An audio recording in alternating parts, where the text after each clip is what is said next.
கோவை உப்பிலிபாளையம் சந்திப்பில் வாகன ஓட்டிகள் தினம்தோறும் போக்குவரத்து நெருக்கடியில் சிக்கித் தவிப்பதால் ரவுண்டான டிசைனை மாற்றி அமைத்து போர்க்கால அடிப்படையில் தீர்வு காண வேண்டியது அவசியம். கோவை அவினாசி ரோட்டில் ஒப்பிலிபாளையம் டு கோல்ட் வின்ஸ் வரை 10.1 கிலோமீட்டர் தூரத்திற்கு கட்டியுள்ள மேம்பாலத்தை 10 நிமிடத்தில் கடக்கலாம். இப்பாலத்தில் சென்று வருவதில் எவ்வித சிரமமும் ஏற்படவில்லை. பாலம் துவங்குமிடமான உப்பிலிபாளையம் சந்திப்பிலும் முடியும் இடமான கோல்டு வின்ஸ் கடந்து தொட்டிபாளையம் பிரிவிலும் வாகன ஓட்டிகள் சிரமத்தை சந்திக்கின்றனர். பீக் அவர்ஸில் நத்தை போல் வாகனங்கள் ஊறுகின்றன.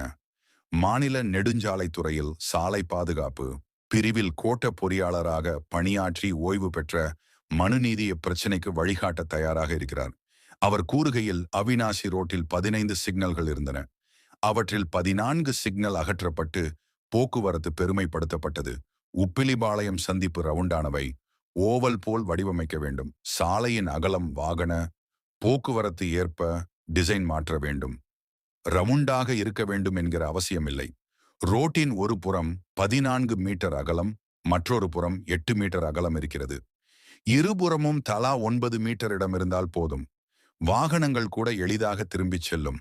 அதைவிட அதிகமான இடவசதி இருந்தும் நெருக்கடி ஏற்படுகிறது.